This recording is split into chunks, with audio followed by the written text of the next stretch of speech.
Okay.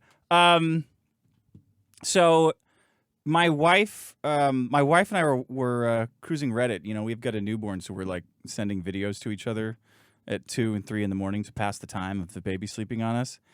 And we found one of your AMAs and one of your this video you doing where you were saying that you were doing a fake survey of the homeless and Right. you were getting their social security numbers and then taking out credit cards in their name. Was that the deal?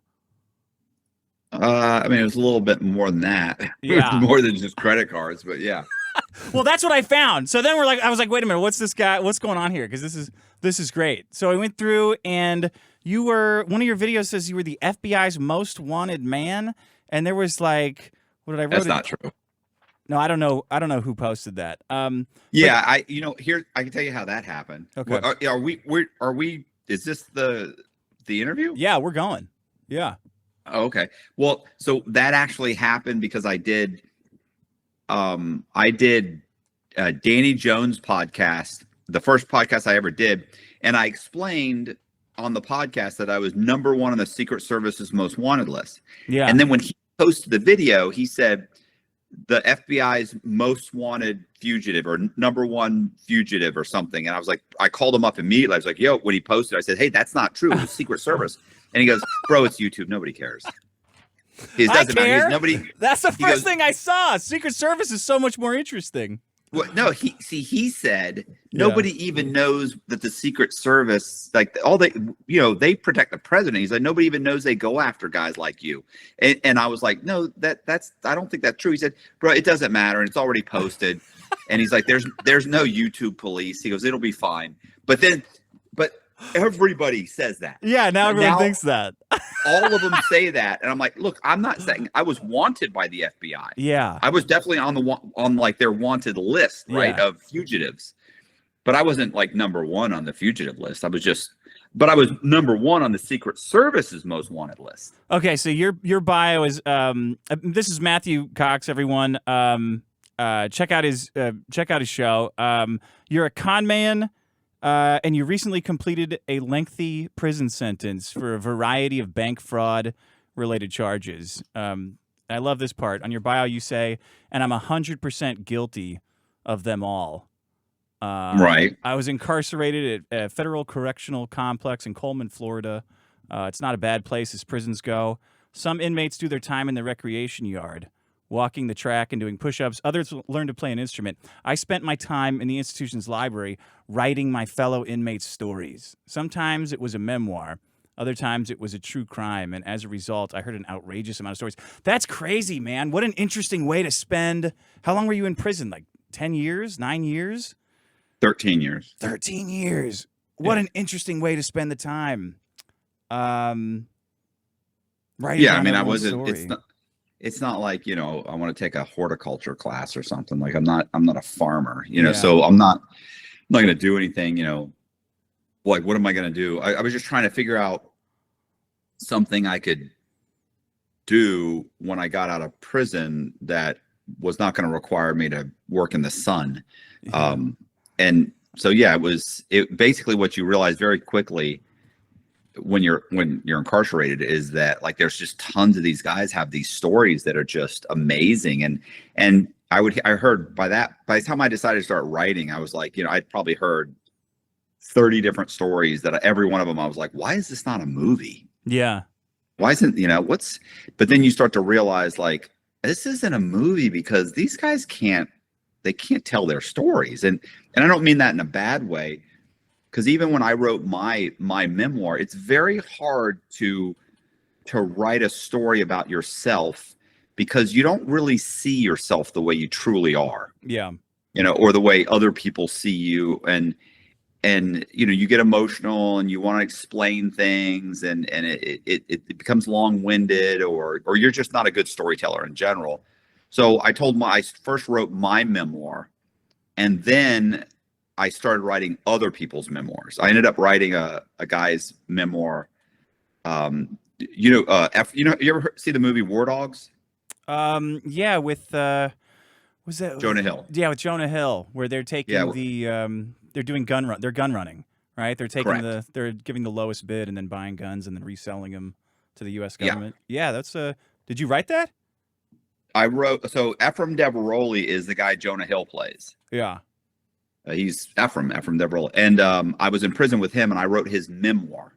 No kidding. Now, Ephraim says that Warner Brothers stole his memoir and used it to write the movie, and then he sued Warner Brothers. Completely untrue. But I'm the one that wrote the memoir. I mean, he published it, and when he got out, but I wrote it when he was incarcerated, and it's Ephraim Deveroli with Matthew Cox, and so I wrote his memoir, but while I was locked up, and so it's called Once a Gun Runner. Yeah. And so I wrote my memoir first, and then after writing my memoir and researching it, because of course, I couldn't remember all the dates and everything. So I had to order like the Freedom of Information Act, and I had to order all these documents. On your own life or on his? No, even on mine. Even on yours. But even on mine, like I can't remember the day that this happened or this loan closed or I did.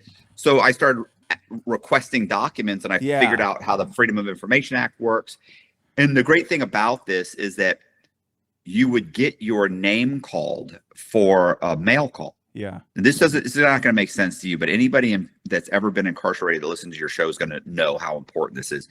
It is very exciting when you go to mail call and you have a letter.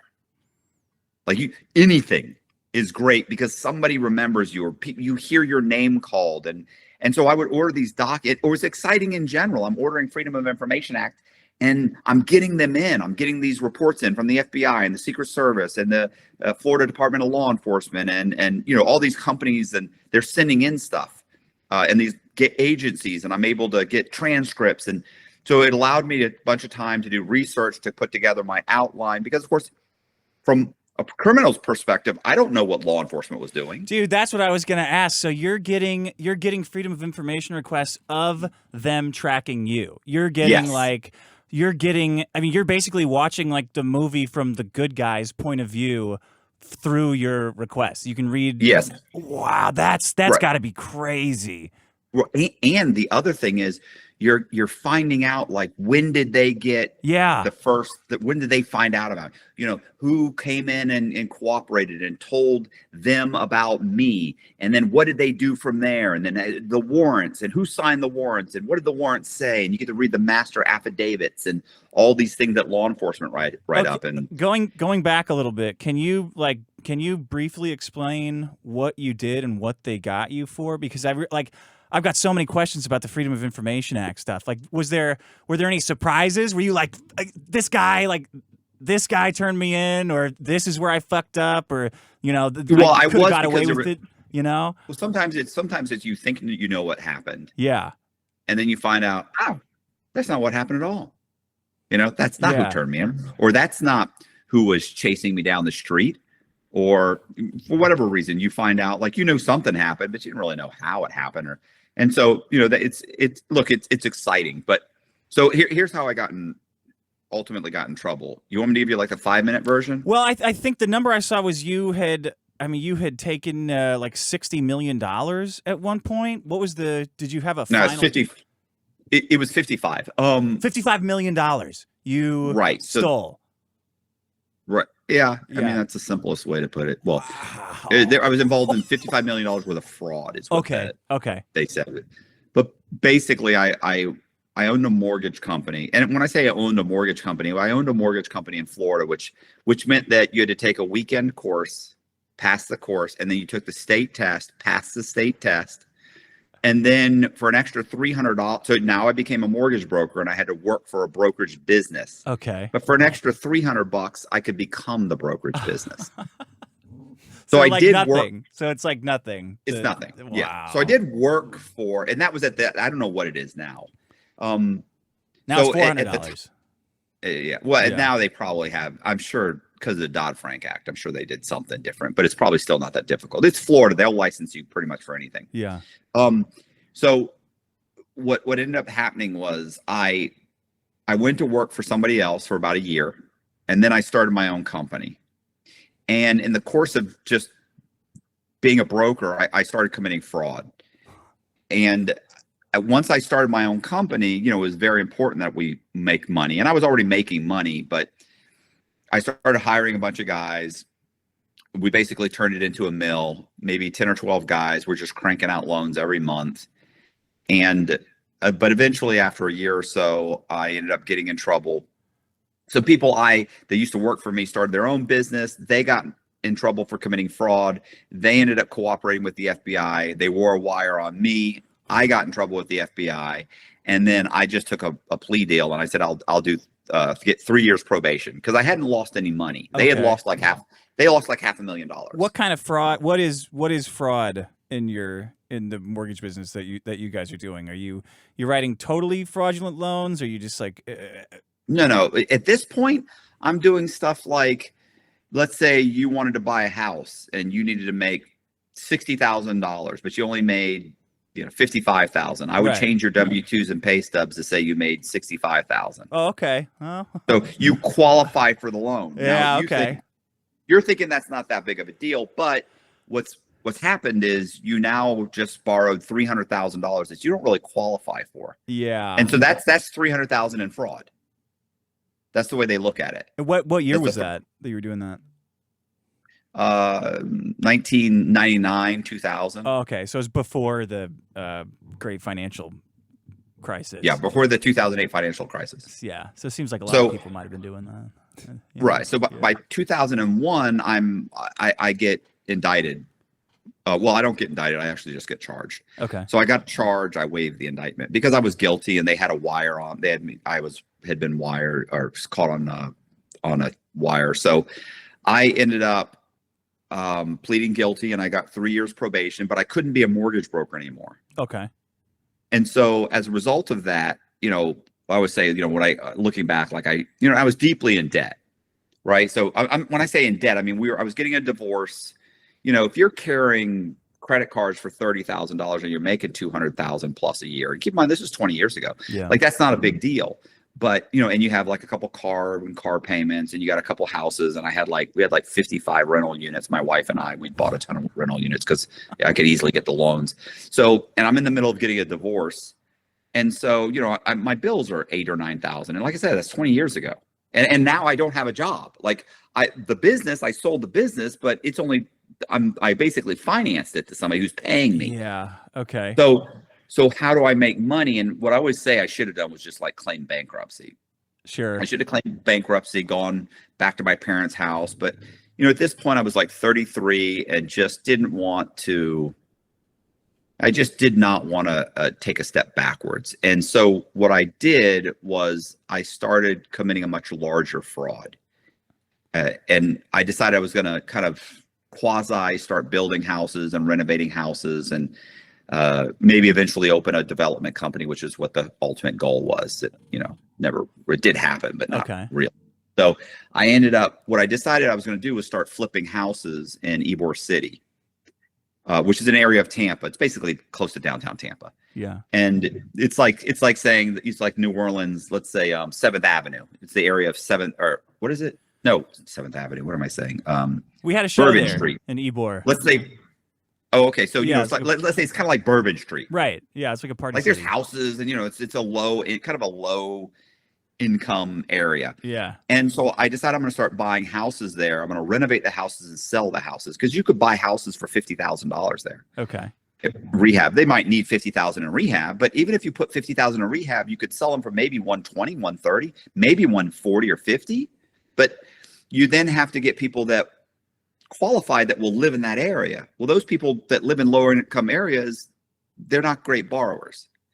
So it's like, okay, it's just a bad situation. And I thought, well, you know, what I should do is just start kind of creating my own borrowers. And I figured out how to get Social Security to issue Social Security numbers to children that don't exist. And the way I did that was I just called Social Security over and over again and gave them different scenarios. You know, first it was like, oh, I'm 33 and I never had a Social Security number. And they're like, yeah, that's not possible.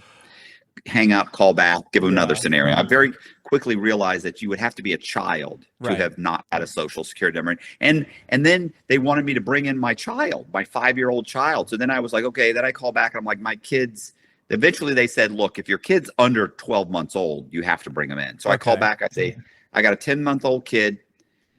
He was born with a midwife, not in a hospital, and he doesn't have a social security number. And they would be like, and they So said, you're "Just building bring-" like the list of stuff that you need to answer correctly every time and just you call calling back and like just changing Groundhog's it, Day.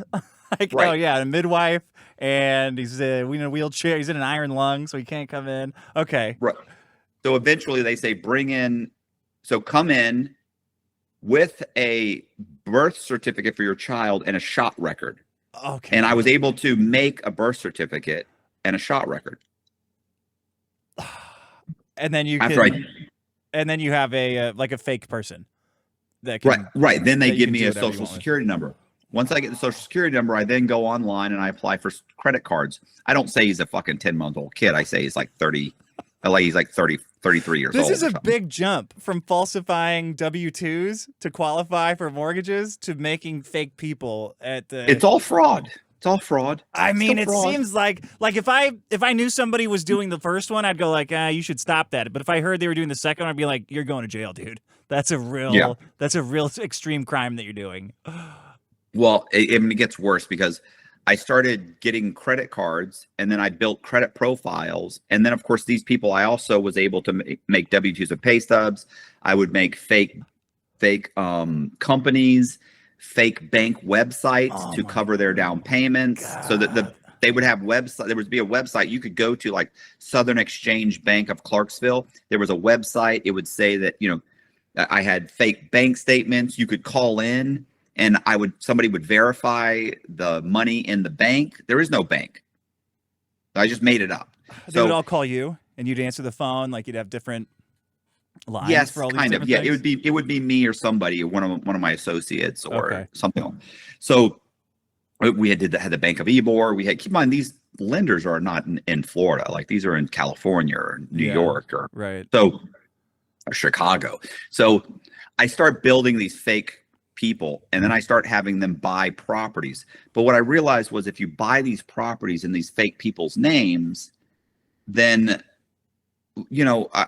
like, what are they going to do? I'm going to buy a house for $50,000 and refinance it. So, that's not going to make me any money. Right. And what I realized, at this point, I was divorced. I was dating a chick that worked at a title company. I figured we had a discussion and I basically said, how can I buy these houses and record the sale of these houses at higher values? Mm-hmm. And she said, well, if you pay the extra documentary stamps on the deed, then it'll show up in public records as a higher sale. So I would buy a house for, let's say, $50,000 and my doc stamp should be $350. But you pay an extra, let's say $1,150, $1,000 or $1,150, pay an extra $1,000 and change, and it would show up as a $200,000 sale. Okay.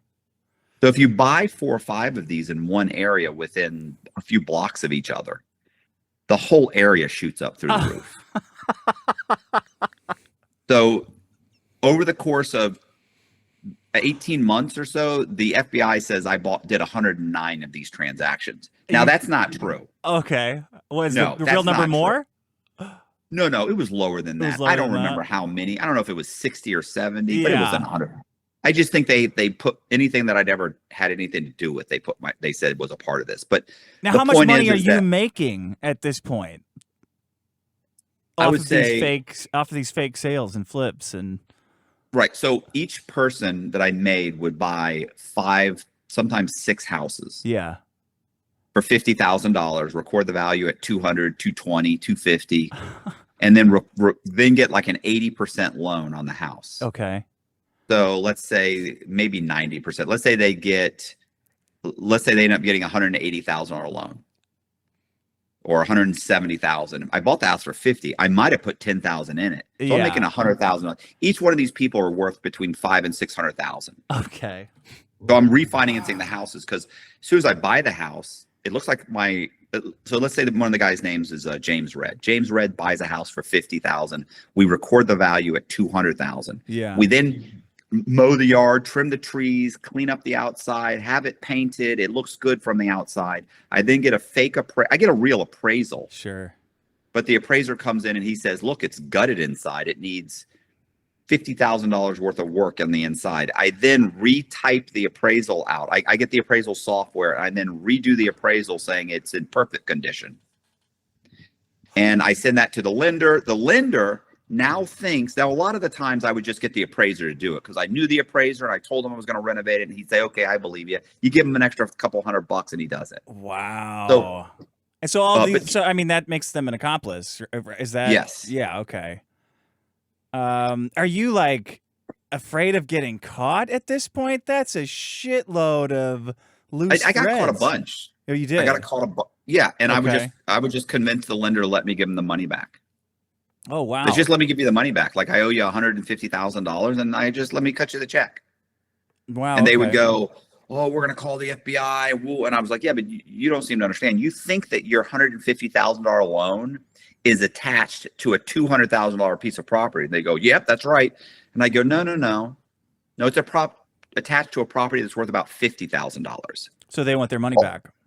Right. And then I'd say, so you're about to lose a minimum of 100,000, maybe more. Jesus. So let me just cut you the money back. Like, what's the problem? You know? Yeah. And so I'd cut the money back. And here's the thing. Everybody always says, well, why wouldn't they get the money back and then call the FBI? Back. I agree. Yeah. Because guess what? They never did. Yeah. Not one time did anybody ever call the FBI. Did they get in trouble for that, or just no? The FBI's like, nah, never mind. No, they rode the money. There's no. But back then, I don't know what it is now, but you can't force me to report a crime.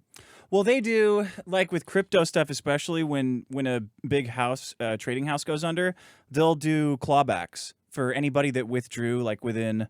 It happened with Celsius. They went under, and it was like $2 billion that got withdrawn within the last 90 days before they went bankrupt, and they made everybody pay it back if it was over a certain amount. Right, I understand, but that's clawing back money. That's not. You can't charge me with a crime because I didn't report a crime. And who was lost money? Nobody. It was the bank lent $150,000. I gave them $150,000 back. Yeah. Okay. They don't owe anybody any money. So was that? How did the FBI end up getting involved? So I did after I'd stolen like 11.5 million, I think. And did you have a history of like this cold calculating gangster type fraud before this? Because it seems like you went from like normal, I don't know, like normal gangster fraud. I'm not a gangster. I mean, if you go to a bank and say, don't report me to the FBI, or else, these deals. This is a deal you can't refuse. This is an offer they can't refuse. This is like gangster shit to me that you're describing. They can call. They can call. They can call. I'm not. It's not like I'm strong arming them. I'm just like, listen. What are we doing? Let me just give you the money back. Golly gee whiz. It sounds like we just it sounds like a financial error. Yeah. And I feel real bad about it. It's cold-blooded, though. Have you always, did you have a background of this? You know what I'm saying? Normal people couldn't get away with this. They would be like, I feel sick constantly. There's no way I can get away with this. Right? No. I handle stress very well. Yeah. I can compartmentalize pretty much anything. Okay.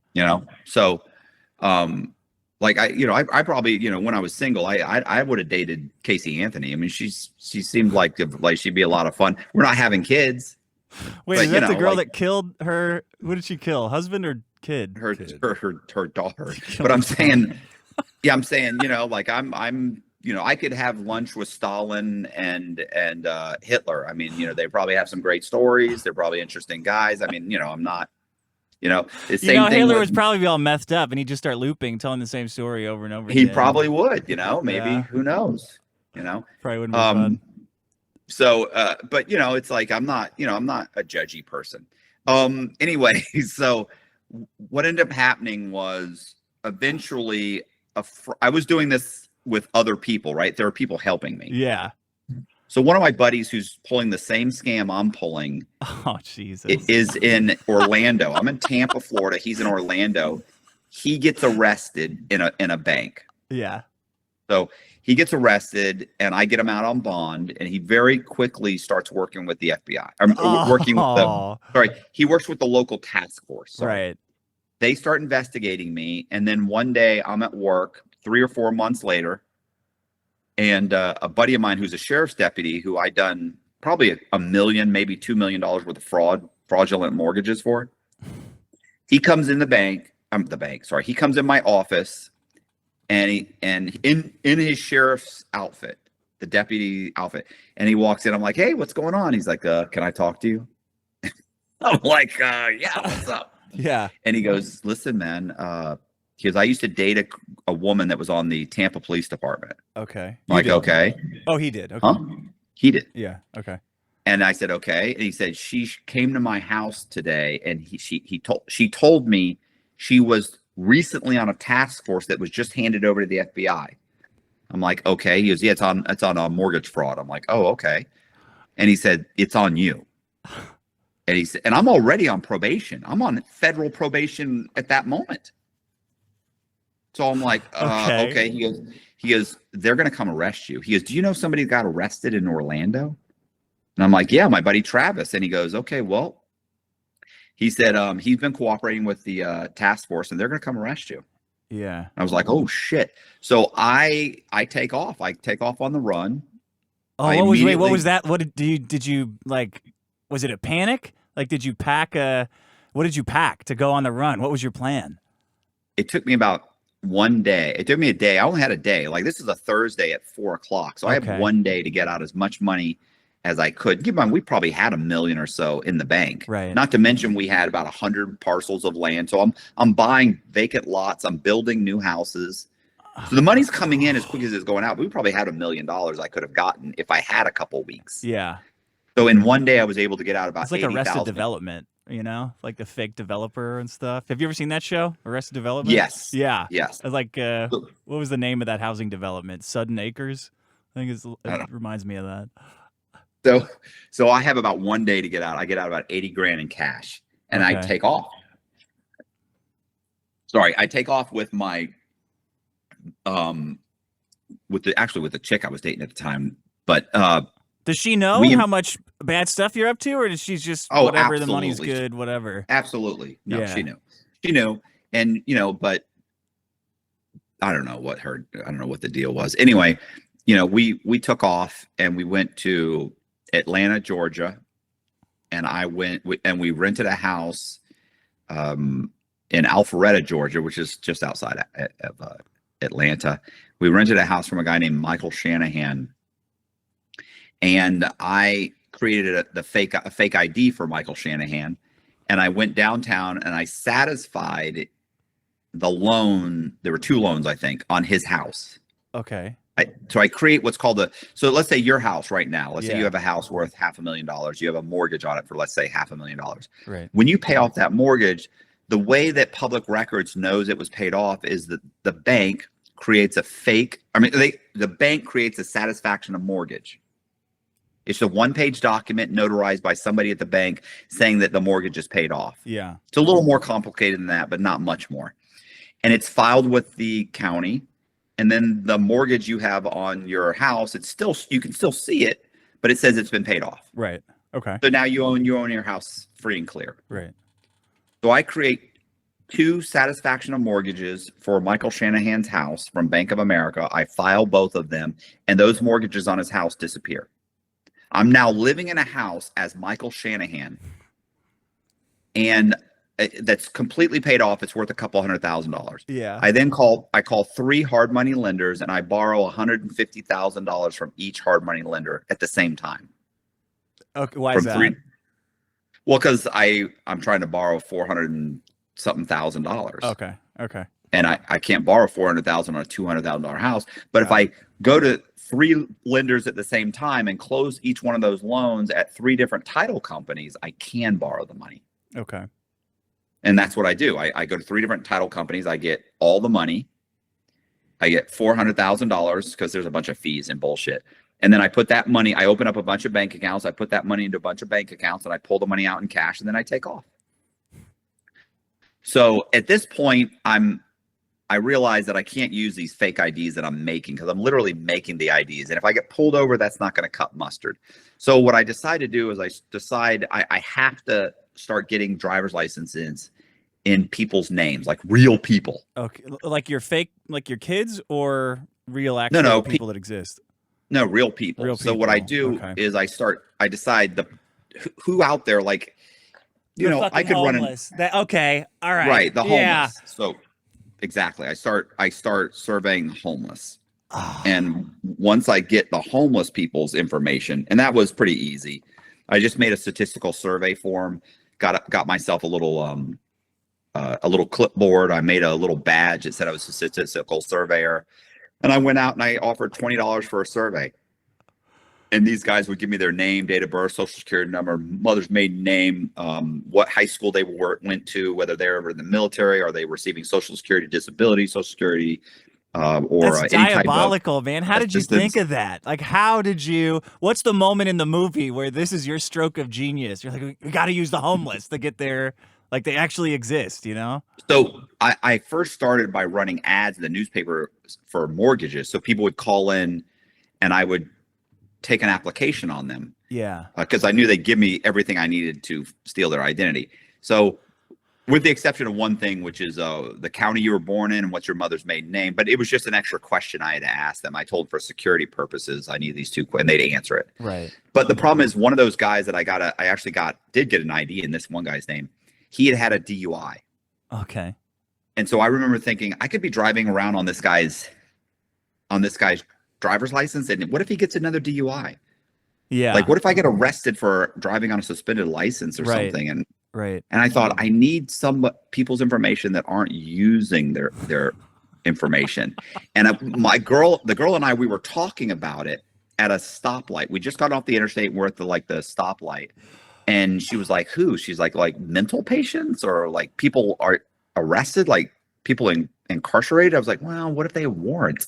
And I looked over, there was a guy standing there with a Homeless. will work for food sign. Yeah. And I went like that guy. And I remember she said, because I've never heard this, but I mean, I've heard it before, but she goes, who? The hobo? I mean, nobody says hobo. No. So I always remember hobo. And she goes, who? The hobo? The hobo And I is was like kind of a charming character. Like they travel by train. They eat beans out of a can. Like not will work for food will work for meth on the side of the freeway. Yeah. Anyway. So I actually got out and surveyed. I talked to that guy. I didn't survey him, but just asked him questions. I said, hey man, can I ask you some questions? Yeah.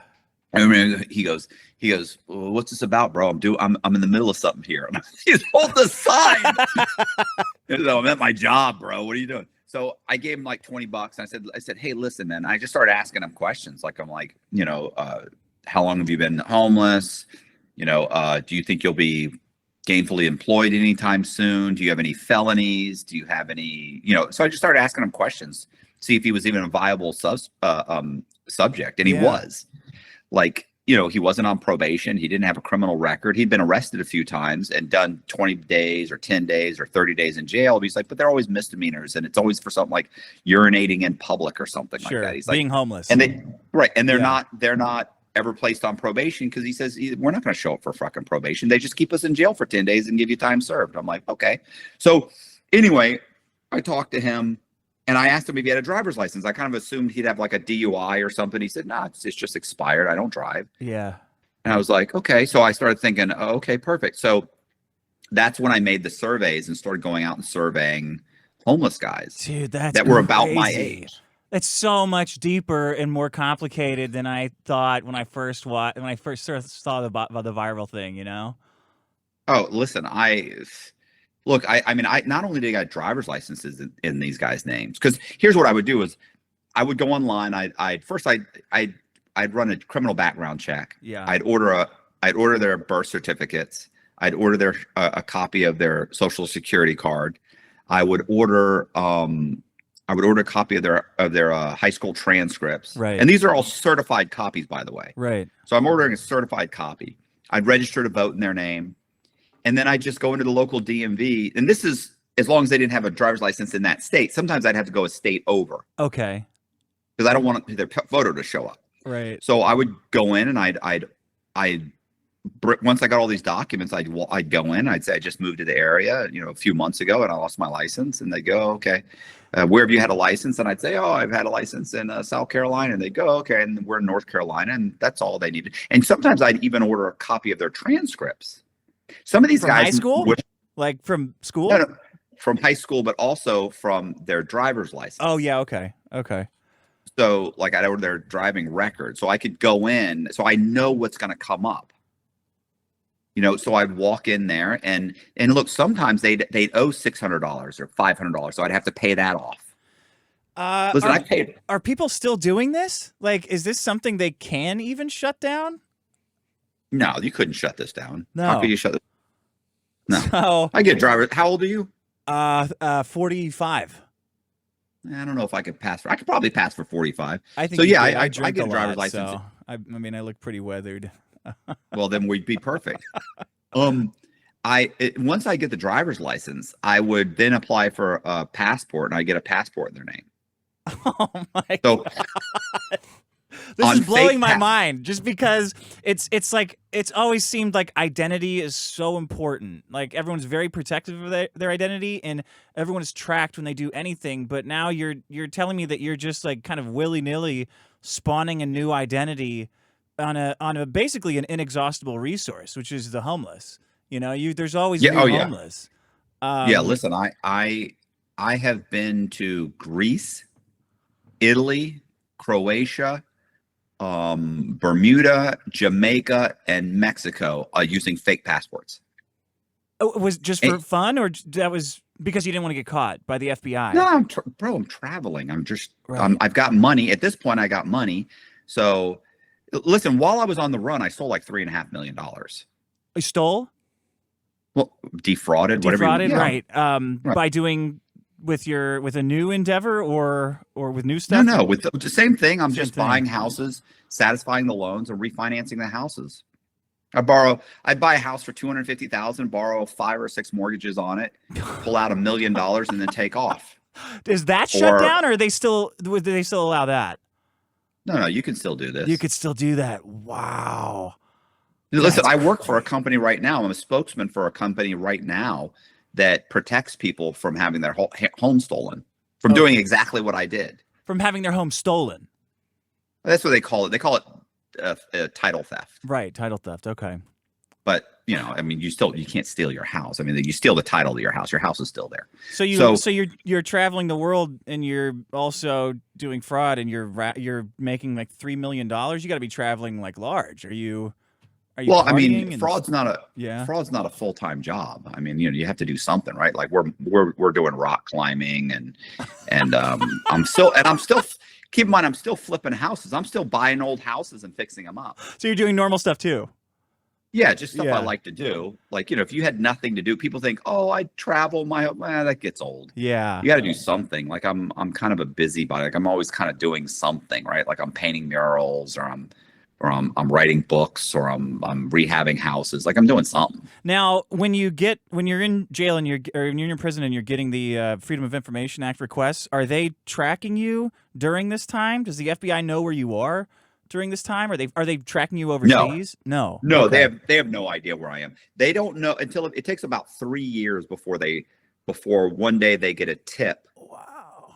Okay. from the chick I was dating at the time. Oh, Had okay. confided in a friend of hers, and she turned me in.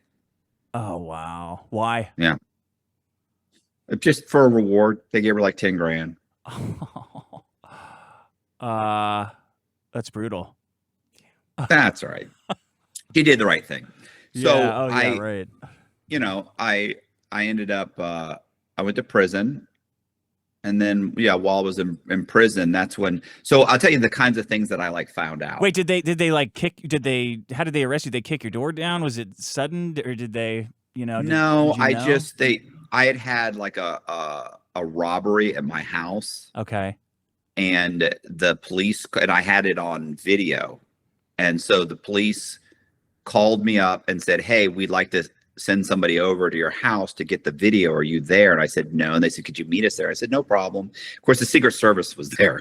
So I show up and I get out of my car, and next thing I know, all these Suburbans pull up, locking up their brakes, and these guys jump out screaming, get on the ground, get on the ground. And I was number one on the Secret Service. Keep in mind, I'm number one on the Secret Service's most wanted list. I'm on the FBI's most wanted list. I'm on the U.S. Marshals most wanted list.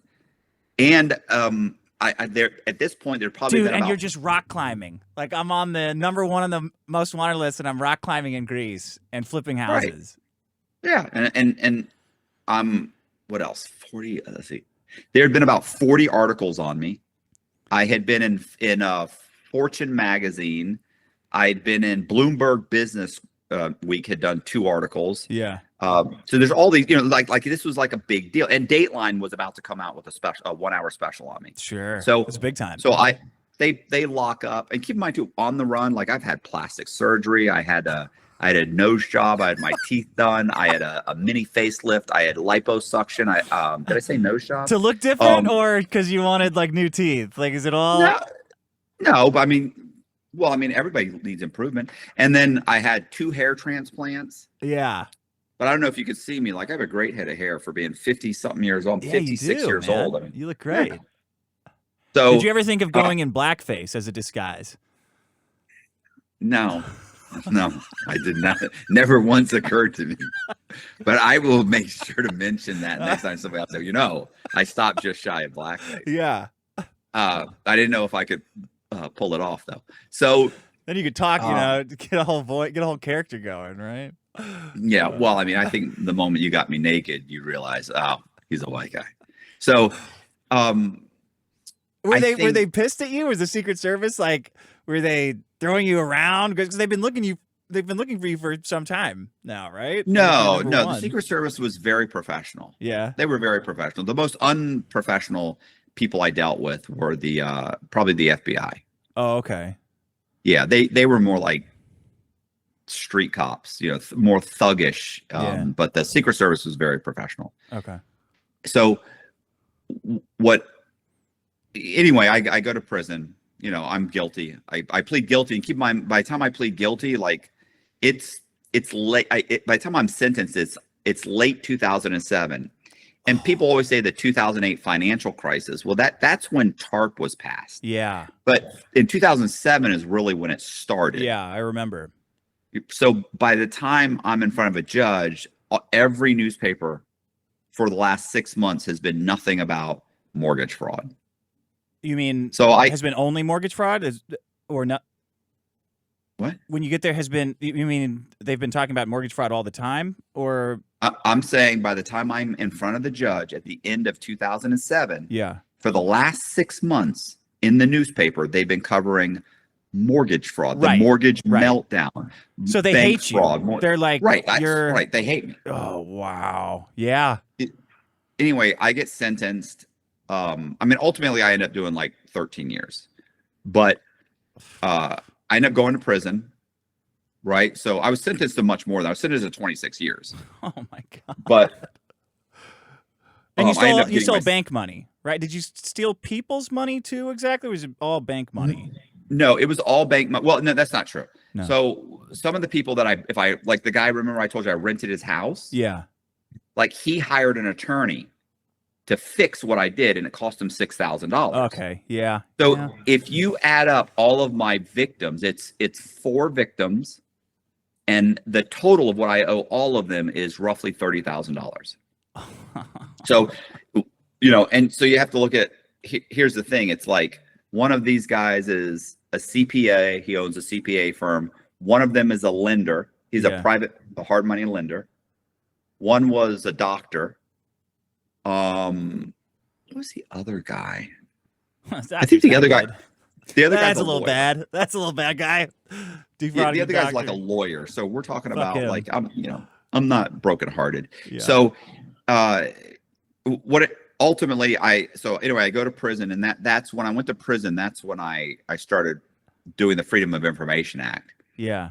And the kind of things I was finding out was, I'll give you an example. When I was on the run, I'd stolen a guy's identity. His name was Gary Sullivan. Okay. And I borrowed bought a couple houses in his name, and I borrowed $1.3 million in his name. And I deposited that money into multiple bank accounts, and I was pulling the money. I probably had whatever, 8 or 10 bank accounts, and I'm pulling that money out in cash.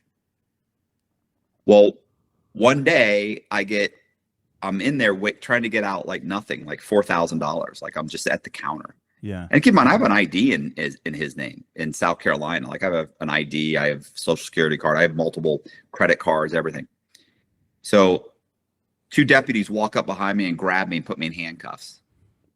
And they take me into a room and they sit me down and they say, we were told to hold you, until an investigator gets here. And I'm like, well, what's this about? They're like, well, Mr. Sullivan, we don't really know. So I'm like, oh, they're calling me Mr. Sullivan. It's a good sign.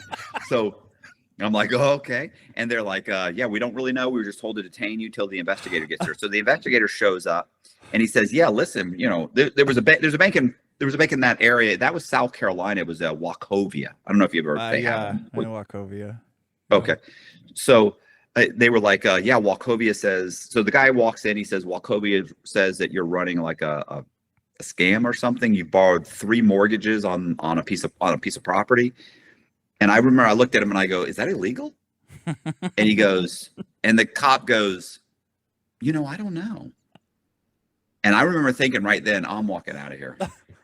I'm walking out of here. Watch this. So he gets the head of Wachovia's fraud department on the phone. And by the way, I had 6 mortgages on that property, not 3. So I know they only know 3. I wasn't aware you couldn't do that. Yeah. And that's exactly what I say. I sit there and I go, listen, I came to Wachovia. I got a mortgage. The mortgage broker here said she could get me a second mortgage. That mortgage broker said she could get me a HELOC, a home equity line of credit. I'm borrowing this money because I need to borrow about $500,000 because I'm flipping several pieces of property. And the cop is like, oh, that's right. You own another piece of property, makes don't sense. you? Because he had pulled up the property and he knew I owned another property. So he's like, yeah, that's right. You just bought another property. I go, right. We're putting on a roof, an addition, and a pool. I said, I'm about to close on another one. I go, so I don't know what's going on here. So I don't know what these guys are telling you. I said, but what I did was perfectly legal. I said, they have a problem. I think they have a problem at the bank. It sounds to me like maybe the bank, maybe their employees did something fraudulent or something, but I didn't. Dude, where do you dip? Like, where do you dip down to come up with this bullshit on the spot like this? Like what you? I mean, denial. You say, is it just denial? Like you say on your site, I'm a con man. Like how do you do it? Teach us how to. I don't know. What's the secret? I mean, it just came to, because that makes sense, right? Like it kind of like, I didn't do anything. And then you want to dip. So you're not assuming responsibility. I certainly didn't do it. And then it's like, hey, maybe they did it. Like who else could, it's either them or me. It's on that. This is on them. Yeah. Right. Okay. And I end up saying, listen, what makes more sense?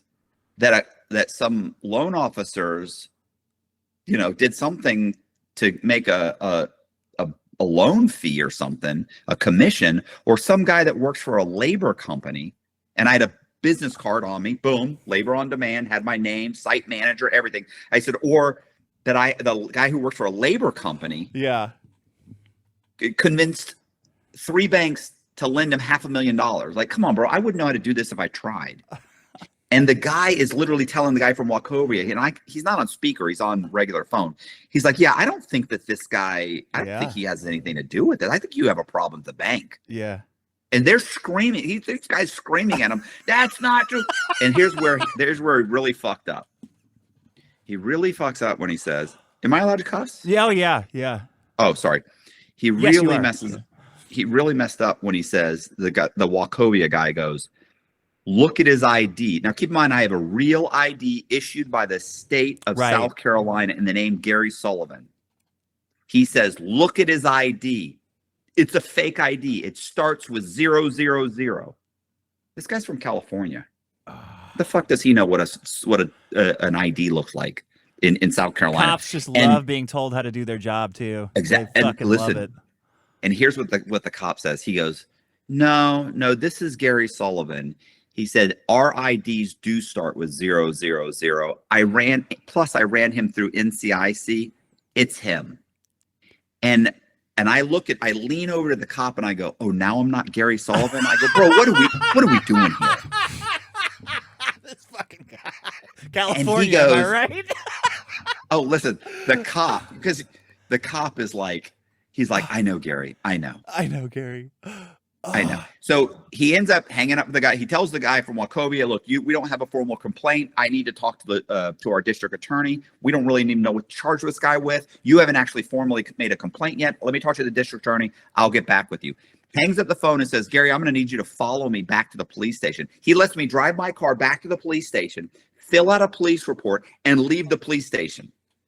Oh man. I went to two So more are you banks. wait a minute? Are you watching like when movies like Catch Me If You Can come out? Did that come out while you were doing all this stuff? Are you watching that movie and going like, "This idiot, this is how he got caught," or I'm never gonna get caught like this"? Like, were you thinking after you have a run in like that? Are you like, "All right, I got to figure out how to stop doing this" or anything like that? Or you just fuck it, I'm in until the end?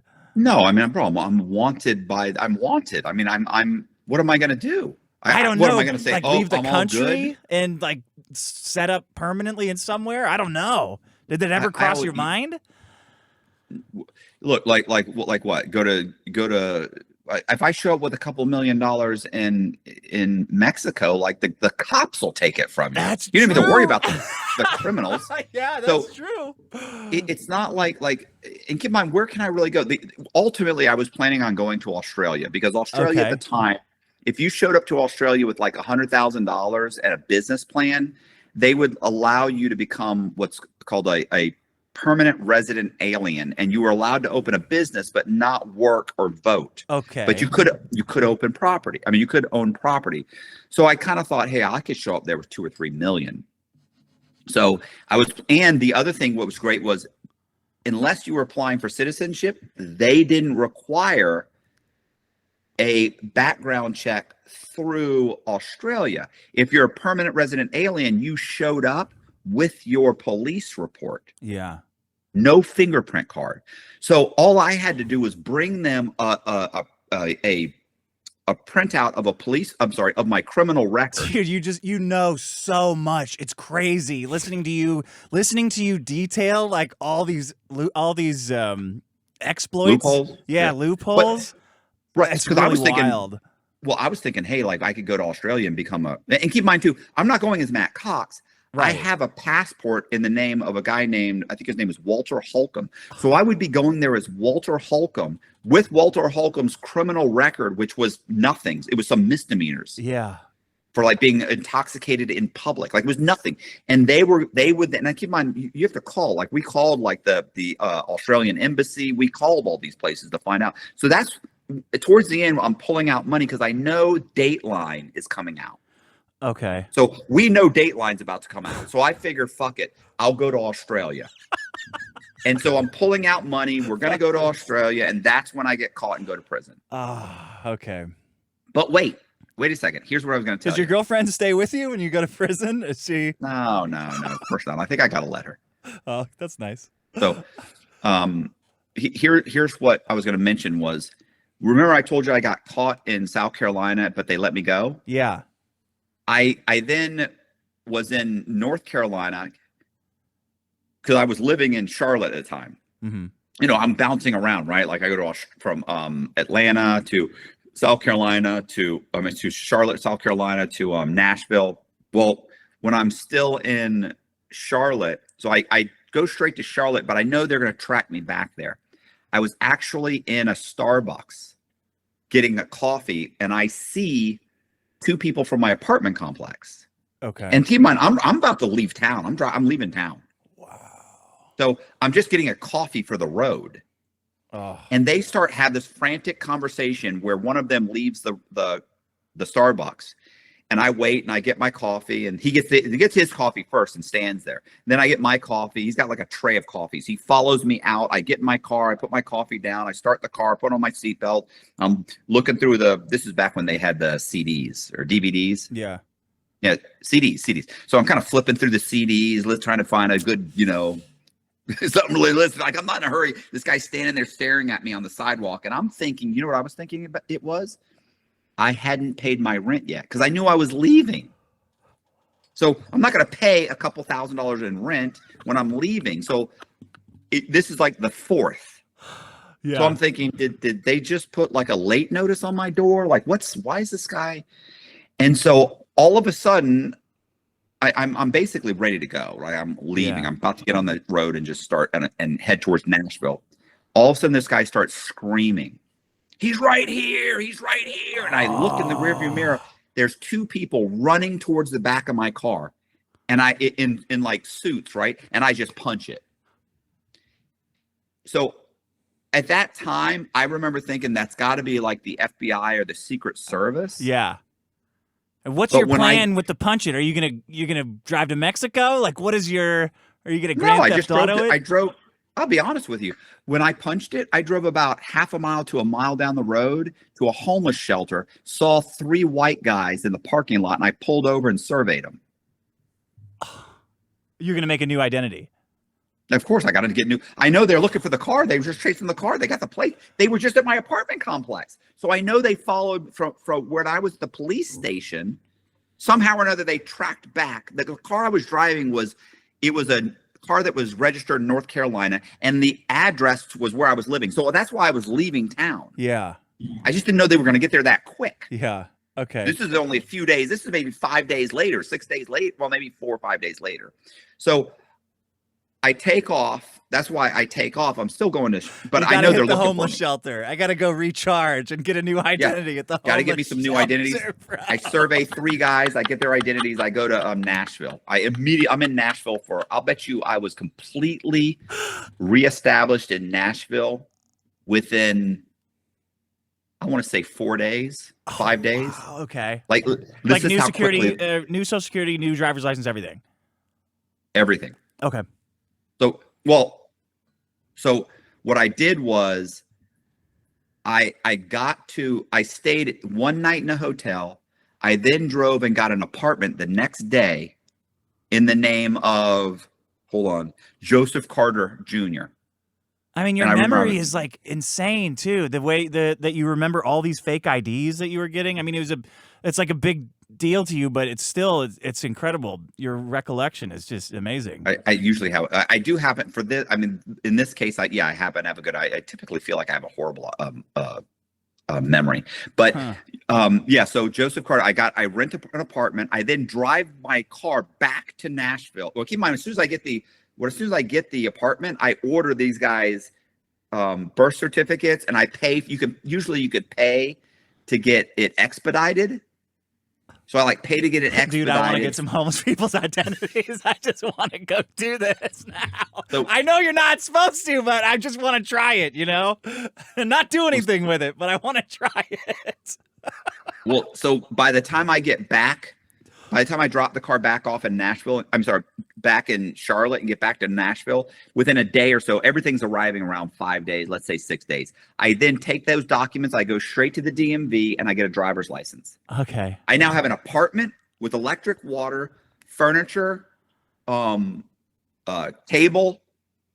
and a new driver's license. And the same day I get the driver's license, I go and get a new vehicle. With no credit, by the way, because at that time, Nations, was it Nations or CarMax? One of those two. I don't know which one it was, but one of those, I don't even know if they're both around anymore. But the point is I went into there and they had a program. They're like, well, if you've been on your job for more than 2 years, which I had three or four W-2s and a year-to-date pay stub. And then I also, of course, I have my bank statements. And then I can prove that I've been paying my rent. So I walk in and they said, if you put down, you can have no credit, but if you put down 20%, we'll finance you. Yeah. And somebody has to verify that you're employed. Of course, they call my employment 20 minutes later and I answer the phone and verify my employment. And then boom, the loan goes through and I drive out of there in it was a Pathfinder. I think it was a Pathfinder. No, wait, was it an Xterra? I think it was a Nissan Xterra. And then do you go get more plastic surgery now? Like, do you dye your hair or any of the stuff that you see in movies? Do you No. change sunglasses? What do you do? No, I didn't really do anything. I just, because nobody knows I'm in Nashville. Right. They didn't find the car in Nashville. They found the car in Charlotte in long-term parking. So Keep in mind, yeah. I'm a bandit. I'm buying cars, and when I leave, I typically would leave it at the police station. I just drive the fucking vehicle and leave it at a police station. Why? Huh? Why at the police station? Why there? I figure they'll either find it right away or they won't be looking for it there at all. So they're not gonna. They don't find anything in Nashville. They don't know I'm in Nashville for another year and a half until this chick calls the Secret Service and has me arrested. But here's the thing: when I was locked up and I started researching my book, I end up getting the Freedom of Information Act, and I get the document about when they almost caught me. Right. That's what I was going to ask. Yeah. When I ordered the stuff from the FBI, nothing. Ordered this stuff from the Secret Service, nothing. I ordered the stuff from the U.S. Marshals. It was 2 U.S. Marshals almost caught me in Nashville. That's who it was chasing me. So here's what happened. 2 U.S. Marshals had just interviewed the people from my apartment complex.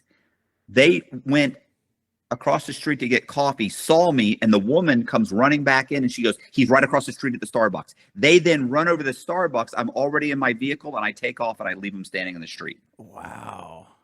So that's it. Here's another thing I found out when I was doing the Freedom of Information Act, which, these are things you're finding out that I didn't even know. Yeah. So my name is Matthew Cox. I have a degree in fine arts from USF. I'm an artist. Amazing. Right? Okay. So here's what's interesting. When I was on the run, I went to New Orleans on vacation with the chick I'm with, right? We stayed there a week. We stayed on Royale Street, which is right next to it's Bourbon Street. It's right there, it's right downtown. I mean, it's right there in the French Quarter. Yeah. So we're nice hotel, we're staying there. And no big deal, uneventful. We stay for a week. We see some ghost tours. We go on the tours. We take the trolley. We do all the bullshit you're supposed to do. We drive back to Charlotte, which I think we were staying at the time. I later find out that the U.S. Marshals knew that there was a Matthew Cox in New Orleans, and they fly I think it was from like Baton Rouge. They have two marshals from Baton Rouge go to New Orleans to check out this guy, Matthew Cox. There's an artist by the name of Matthew Cox, which was having a showing, a gallery showing on Bourbon Street at a gallery on Bourbon Street at the same time I was there. Okay. They go there, they show the owner of the establishment my photo, and he says, no, he says, "I've known Matt Cox for 10 years. That's not the same person."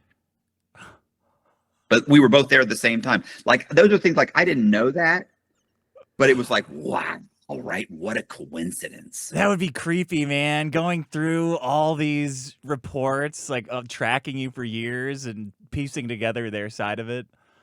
Well, what's funny is when you're talking to when I'm talking to my buddies or something, or I'm talking to I'm in prison. Yeah. And I'm talking to somebody on the phone. He's like, "Yeah, bro, like, it's funny. Like, they never even talked to me. Nobody even came by." And I'm thinking, well, I mean, I have 14 pages of an interview that you did. I don't say that, of course. So they're telling you that they never talked to the FBI, but you have a freedom of information of an interview they did with the FBI. Oh, man. Right, and I have people like, "Oh, I would say something." Why am I going to say something, bro? What? Why would I say something? Does it? You know what I mean? Like, they're probably afraid that you're gonna somehow get a new body and get out of prison and come like take their life or something. No. Listen. These guys, like, I to this day, I've gone and I've had dinner with guys that I knew. The guy that started the task force that led to them arresting me. Yeah. His name's Travis. I probably text him every other month. I've had dinner with him twice. He lives probably 5 miles from me. Oh my God. This was like one of my best friends growing up. Do other prisoners do the Freedom of Information thing to get like their surveillance and stuff too? Because that's got to be so interesting. I keep in mind, most of these guys get to prison. They're playing handball. Yeah. They're playing softball. Like they're not. These are not intellectual people. They're not curious. I'm a very curious person. They're not necessarily curious. Yeah. It's funny. I'm probably more curious than I am knowledgeable. Like, I don't have to know every single thing about something.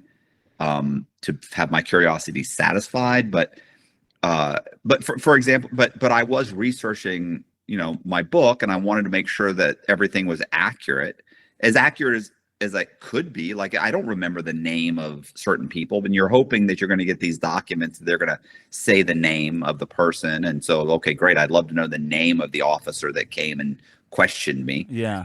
So it's good for those, and it's good for like the dates. You're like, oh, I think it was April 2nd. You don't remember, but if you get the reports, you know exactly when it was. And I was shocked how many times I was just off. But while I was writing my book, I ended up meeting Efrem Deveroli, and I wrote his book. And then I ended up writing another guy in there. His name was Doug Dodd. And I wrote a book about him, and I got him in Rolling Stone magazine, and we ended up optioning Doug's life rights Doug Dodd, what did he do? Oh, there were 5 clean-cut white kids that were on the wrestling team that were doctor shopping in Florida. Okay. And so 3 of them or 4 of them got college scholarships. And 4 of them got college scholarships in different places, and Dodd didn't. He stayed in Florida and continued the operation, and he shipped pills to them. Oh, so they okay. would, right. So it ended up being this. So it was, and there's all kinds of close calls and all these little things, and eventually they get caught and they all end up going to prison. And I've spoken with all of them. I've met 4 of them in person and spoken with all 5. Yeah. And I interviewed them, and I wrote the book, and we got them in Rolling Stone, and we ended up optioning it never got made into a movie. It was optioned like 3 different times. I think it's in turnaround now. But after that, I've interviewed multiple people. I've interviewed a lot of people like you probably know. There was a guy named Marcus Schrenker who during the financial crisis, he was being investigated. And the Indiana securities agency raided his office. So the police raided his office, and he was a financial wealth manager, and he knew he was about to be indicted, right? Mm-hmm. So he's a pilot also. So he basically ran like a Ponzi. So he stole several $1 million from a bunch of clients. So and they've raided his office. He's about to go down. So he takes his plane up, and he is flying his plane, and he calls in and says that he's hit turbulence. And he's like, my windshield is cracking. My windshield's cracking. It's imploded. I'm bleeding. And then he cuts the mic. Fake plane crash? Yeah. No, he's in the air though. Oh, okay. And then he jumped out of the plane with a parachute. Okay. Did that work? The plane was supposed to go out over the Gulf. Yeah. What he didn't realize that when he opened up the back door, there was so much drag on the plane. The autopilot couldn't regain altitude, so it burned off all of its fuel, and it lands a few miles shy of the Gulf. And so it ends up. Yeah. And here's the thing. Remember, he said that the windshield spider cracked and imploded? Yeah. So it went into a wooded area, ripped off the wings, the tail, just shredded it. The one thing that was in perfect condition was the windshield. So immediately they know, I think this guy might have faked his own death. So they find him aptitude for like scamming under pressure is so is just crazy. Like, I know what I got to do. I got to fake my death in an airplane. That'll fix this. Yeah, it was pretty good. It was pretty good up to the last minute. Yeah. He gets caught like 3-4 days later at a KOA campground, and he ends up going to prison. That's where I met him. I wrote his story. I've written just a ton of guys. Really great stories, like a lot of true crime stories. Like it, man. I didn't know that War Dogs had a book attached to it. I love that movie. Wait a minute. Deveroli has a memoir. There's another book for War Dogs. Oh, there is? Okay. Keep in mind that book, they did not make the movie based on the book. That's what Deveroli sued Warner Brothers, saying that's what they did. Right. Okay. But I'd rather read, your version. Yeah, my version. To see what you pick up on, So, what else? Yeah, so when I got out of prison, towards the end of my prison sentence, I was, oh wow, we're over an hour. Dude, yeah, this is. I mean, it's up to you. I don't want to take up your whole day, but No, this no, shit's I didn't know if you, fascinating. I didn't know if you had a cutoff or not. No, I have a 6-month-old in the other room, so I'm gonna try to stay in this Oh, basement as long as possible. okay. Well, No restraints at I all. can, well, I can wrap it up kind of short. So when I, towards the end, when I'm, I'd written, I started writing synopses of stories, like probably wrote like close to 24 of them. So I started like maybe 20, they're maybe 20 pages long instead of writing a whole book. Yeah. I've written about 7 true crime books. And what I decided was towards the end of my sentence, guys started telling me, like, when you get out, you got to start a true crime channel. Oh, And I'm like, well, what, or no, true crime podcast. And I didn't know what a podcast was, because podcast didn't start, the word wasn't invented until 2009. yeah. So YouTube had been out the year before I got arrested. I'd never been on YouTube. So I didn't, there was no iTunes and all that. Like, I don't know what they didn't know what any of that was. So these guys are these are new guys coming in, trying to explain what a podcast is. And I'm like, okay, it's like a radio show. Well, no, kind of, but it's taped. It's, it's, and so when I get out of prison, I end up, I ended up had a friend that kind of got me in contact with a guy named Danny Jones, Yeah. who has a podcast in Florida, in St. Petersburg, which is right next to Tampa. And I got on the phone with him and talked to him, and he was like, he answered all my questions, like how do you do YouTube? How do you do a podcast? And so I end up going on his podcast right out of the halfway house. So, excuse me. So right out of the halfway house, probably within a month or two, I do his show. And it did really well, right? Like, it got like this is fascinating, man. I mean, people love true crime, but this is like the way you talk about. I mean, that's just the visual of you running from the marshals, and your first instinct is to find homeless and steal their identity is just so. I don't know. It's so funny because homeless are just everywhere. Like, now I'm never gonna look at homeless the same now. Well, you have to think I was looking for homeless guys that were in their early to mid 30s and that were white. Even better. Like, the details make it so much funnier. Well, it's more challenging. So it's not like I'm running. They're not everywhere. Trust me. If you're looking for that specific demographic, it's like, fuck, I've been out here an hour. Like, what's going on? That guy's 50 years old. That guy's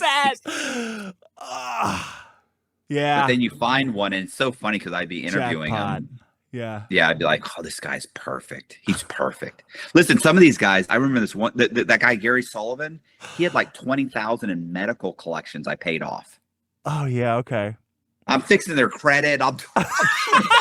You're making their lives better. They can reintegrate into society. They just don't know. When you don't want them to. You don't want them pulling like car loans in another state, right? Right. Well, here's the thing. One of the questions I asked, which was always kind of sad, was one of the questions I'd ask is, I'd say, what are the chances, do you believe that you'll be gainfully employed in the next 24 months or 12 months? And they would say, listen, I never had one guy say yes. One of them, I remember this one guy looked around to where his campsite was, like in the woods, because he told me he lived in the woods. Yeah. He looked over the woods, and then he kind of looked around, and he goes, nah, this is it for me.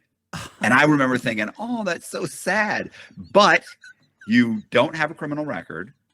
You are about my age. You're about my height. You know what I'm saying? I'm thinking you're perfect. Yeah, you're perfect. You're perfect. Like, God forbid, I hope things work out for you. Here's $20. Talk to you later. And then I leave, and then, It's like it's like when Indiana Jones is like sizing somebody up to knock them out and take their uniform, right, to blend in, or James Bond. It's like that. Like, you're interviewing them and you're pretending to be a social worker, but you're just like fucking straight up criminal. It's so funny. So I imagine you're in prison and you're telling these stories to people. Did you know anybody who's gonna get out and try it? Like, it just seems like, I don't know. It seems like it's asking. Well, I mean, they're not gonna tell me that. The people might have tried it. I mean, nobody's, Yeah. They're not gonna tell me they're gonna try it. Like, right. Yeah.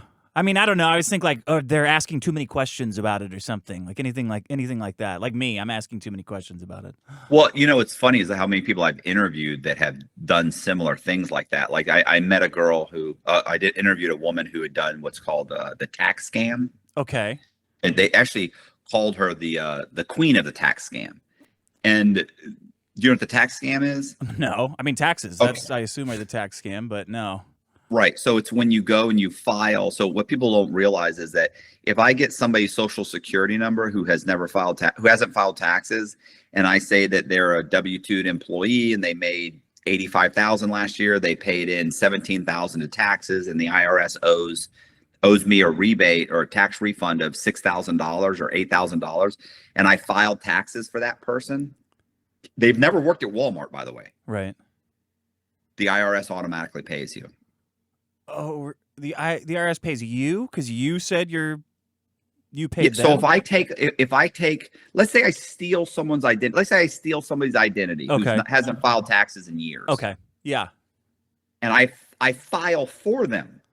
Oh, okay. And so I fill out the paperwork as John Doe. Yeah. And I say, look, and by the way, I work for Walmart for 85,000. I paid 17,000 in taxes, and you owe me a refund of $8,000. I need you to put it on this prepaid debit card. Wow. And the IRS, because they ask, where do you want us to send the money? Yeah. And so 5 days later, they automatically send you the money. Now, 6 months later, they might say, hey, wait a minute, Walmart's never heard of you. Yeah, but it's too late. But it's too late. I got the money, and I've thrown away the card. So I met a woman who used to go out and give homeless people like $100 to get their information. Then she'd file taxes in their names. Oh my God. How much I mean, I don't know. You see like Elon Musk saying that there's the amount of fraud that's getting spent in taxes is like over $1 trillion. Do you think that's true? I'm sure it's true. You're sure it's true? I'm sure it's true. Like what about the Somali stuff? Is that like... Oh, I'm sure it's true. Listen, this is not hard to do. Yeah. And if you have a community of people working together, they'll decimate the government. They'll take every single dime. I mean, if you got one of the biggest things is trying to do everything by yourself. When you've got multiple people with multiple businesses ready to sign off and verify things, you got people that work at banks. You got people that like that whole community is nothing but Somalis. And if even a fraction of them are working in unison to defraud the government, come on, it's over. It's over. Dude, we need people like you in charge, honestly, who are like looking at these systems where they can and will be defrauded instead of people who are just like, well, we gave it our best shot. If you send in a form, someone will look at it in 6 months. What the problem is that you could basically stop fraud. The problem is by doing that, you'd also stop normal people from being able to get those loans too. And that's really kind of where it breaks down. You have to have a balance of like, we could put up a lot of defenses, right? But if we put them up so that it's so difficult, then tons of legitimate people that should have gotten those loans, they're not going to be able to get those loans. Yeah. So it's a trade-off, right? Like you're always going to have scammers out there. We got too many of those now. We're going in the wrong direction right now. I think we need. I want to hear some actual complaints before we can, start loosening the guardrails a little bit. I got so much more I want to ask you about prison. Maybe call back again sometime, and we can talk about like all these people you've done. You've written their stories. Like it's just endlessly fascinating. That was a really fantastic story. Thank you so much for calling in and talking about it. No problem. Listen, I got tons of prison stories that are hilarious too. But I mean, what did you say? 13 years you were in prison? Yeah, 13 years. God. I'm just shy of 13. I just round up to 13. Damn, man.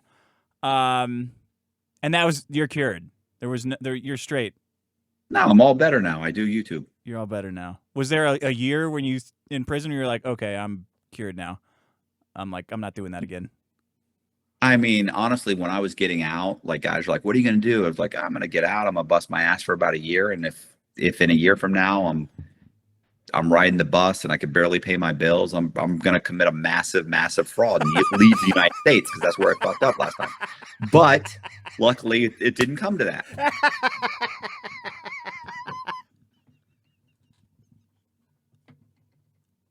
That's awesome. So, yeah.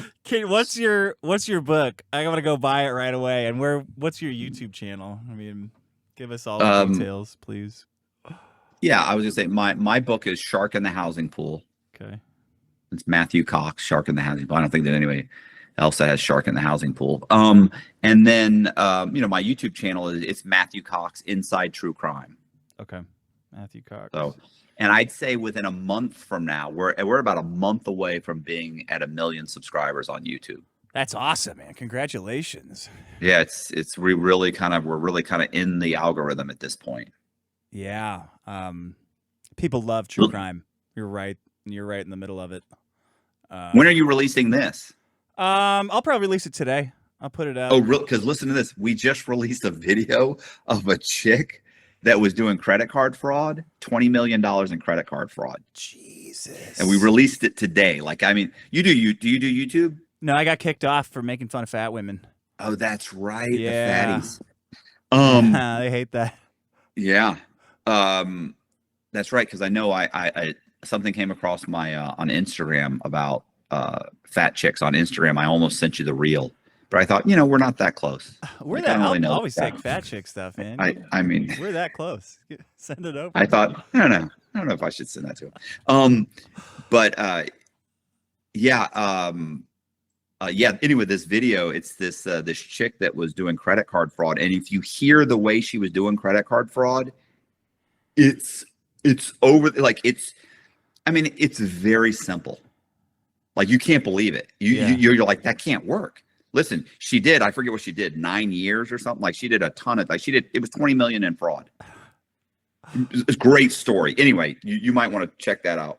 She might be good to have on. I would love to talk to her. A guy called in maybe a year ago. Get this scam that he was running.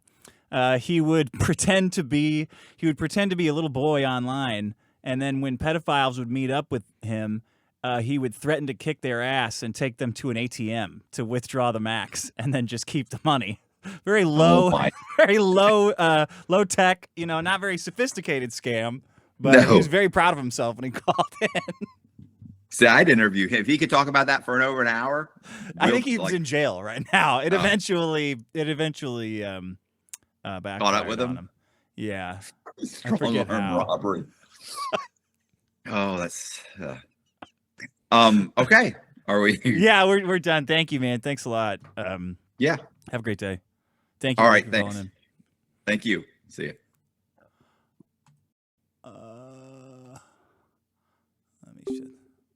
Dude, I gotta up my game. I'm spent. That was incredible. That was fucking awesome, dude. Dude, I gotta find me some homeless, man. Yeah, I'm so spent. I need to go find a couple guys that look exactly like it. Also, she's driving around in a panic, looking for white homeless guys, trying to get away from the cops. Where's a white homeless? Fucking right there, bingo. Man, living by the old. Just a reminder to all y'all out there. Don't trust Whitey. If someone looks kind of like you and starts asking you if you'll be gainful, when you hear the words gainfully employed, goddamn well just turn and run. Oh, fuck. I was going to ask him about, he had a fine art background. It's like, that's his art. That's the next scam, obviously. Like there is no, fine art is more scam than art. All right? you gotta do is make a gradient on a canvas and sell it to a hotel, and magically you're fucking. He's building entire towns of doing scams when the art is right there. Like, I want to know who bought one of his houses that just had the lawn trimmed and just the front of the house. Fucking to look me. Nice. I have no sewer. I'm one of the suckers that bought one of his houses.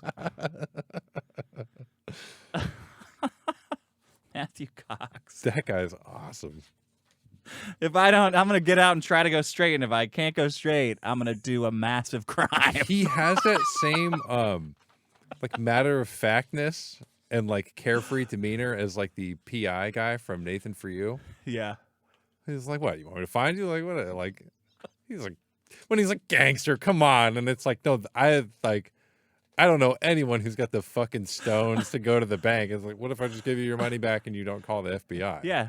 You What call the fuck? FBI, you're not getting your money back. I'm That's ashamed. gangster shit, dude. Yeah, I'm ashamed every time I got to go to the bank teller for something and she sees my account info. I'm like, oh, come on. That's like, called a threat. yeah. And I'm supposed to just be like, call the just don't call them. Just take my money back. Man, oh man. You imagine you're sitting there, great financial meltdown. Oh, what are they going doing mortgage fraud? I just stole from some banks. They'll probably give me a couple years, and then the entire housing market crashes and everyone's like, these motherfuckers It's were literally him. He should go on Caleb Hammer now. Yeah, you should. So I got 600 houses. By the way, I've got 60 identities to go along with them. Like, what the? How the fuck do you upgrade from When he said tiny ass crimes to huge ass crimes? fudging a W-2, I've seen worse. That I'm like, God damn. Yeah. I'm trying to think of what his big scam. Like, if his year didn't work out, what was he gonna do? Like, I don't know. Probably the same shit. They always do the same stuff, right? he like somehow buys the White House out from under, like the property for the White. Like, I'm just like, how could you possibly go bigger than that's fucking crazy?